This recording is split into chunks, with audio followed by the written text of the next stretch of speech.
ka-busy. Pasensya na at ngayon lang uli ako nakapag-upload ng aking video dahil sa itong mga nakaraang mga buwan ay naging busy ako sa trabaho ko, sa pamilya ko at sa marami pang bagay. Anyway, ang aking i-discuss ngayon, actually hindi ako magdi-discuss, ipakikita ko lang yung mga pictures ng mga hinanda ko para sa mga emergency preparedness. Alam naman natin na nitong nakaraang 2020 isang malaking dagok para sa atin yan.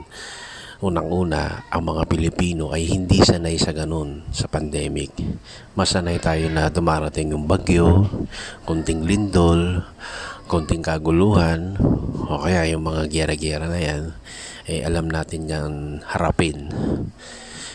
Anyway, pare-parehas yan na dapat ay handa tayo ng bawat pamilya. Ay naging inspirasyon sa akin yan.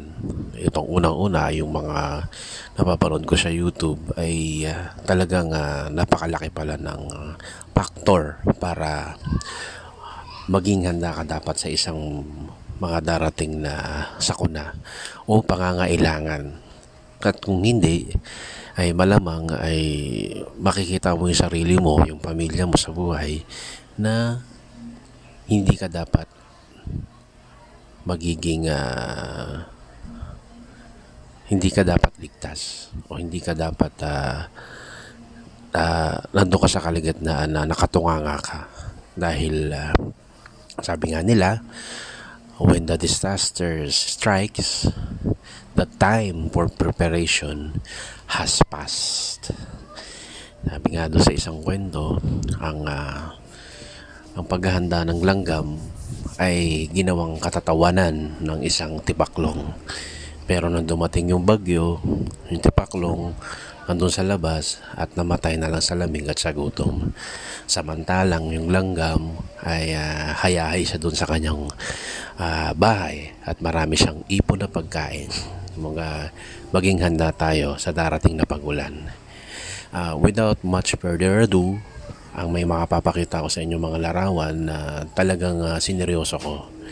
Minsan may makikita kayo mga parang hindi naman na